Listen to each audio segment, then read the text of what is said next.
নমস্কার, আপনারা দেখছেন নিউজ লাইন।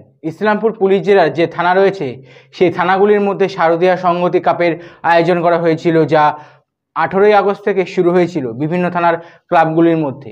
মোট 44টি টিম অংশগ্রহণ করেছিল, যার মধ্যে 15টি মূল পর্বে উঠেছে। তাদের খেলা 9 সেপ্টেম্বর থেকে শুরু হবে ইসলামপুর তিস্তা গ্রাউন্ডে। সেই বিষয়ক সাংবাদিক সম্মেলন করেন ইসলামপুর পুলিশ জেলার অতিরিক্ত পুলিশ সুপার টেন্ডুপ শেরোপা। তিনি বলেন, 9 তারিখে খেলা উদ্বোধন হবে একটি বিশেষ র্যালির মাধ্যম দিয়ে, যা ইসলামপুর থানা থেকে শুরু হয়ে ইসলামপুর পুলিশ ডিস্ট্রিক্ট তিস্তাপল্লীতে এসে শেষ হবে।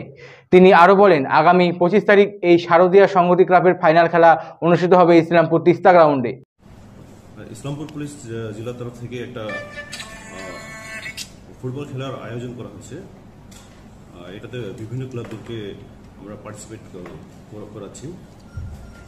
তো এটা খেলা যে হয়েছে আমাদের 18 আগস্ট থেকে শুরু হয়েছে, আর ফার্স্ট রাউন্ড খেলাটা আমাদের পিএস টেবলে শেষ হয়ে গেছে।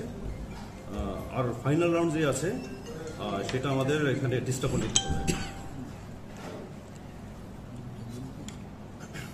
আচ্ছা, ফাইনাল রাউন্ড যে খেলা আছে সেটাতে টোটাল 16টা টিম খেলবে।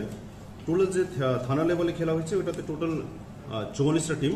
থানা ওয়াইজ যদি বলা হয় তাহলে দালখোলা থেকে 8টা টিম, গল্পপুর থেকে 8টা টিম, চাকুলিয়া থেকে 8টা,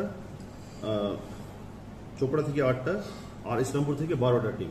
এরা টিমগুলো হলো যে বিভিন্ন রেজিস্টার্ড ক্লাবগুলো আছেন, ওনারা আছেন।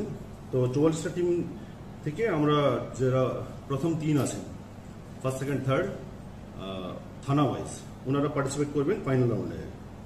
আর ফাইনাল রাউন্ড খেলা আমাদের যে উদ্বোধন আছে সেটা 9 সেপ্টেম্বরে আছে, একটা র্যালি হবে, র্যালি দিয়ে আমরা উদ্বোধন করব। আর ফাইনাল যে আছে ফাইনাল আমাদের 25 সেপ্টেম্বরে হবে।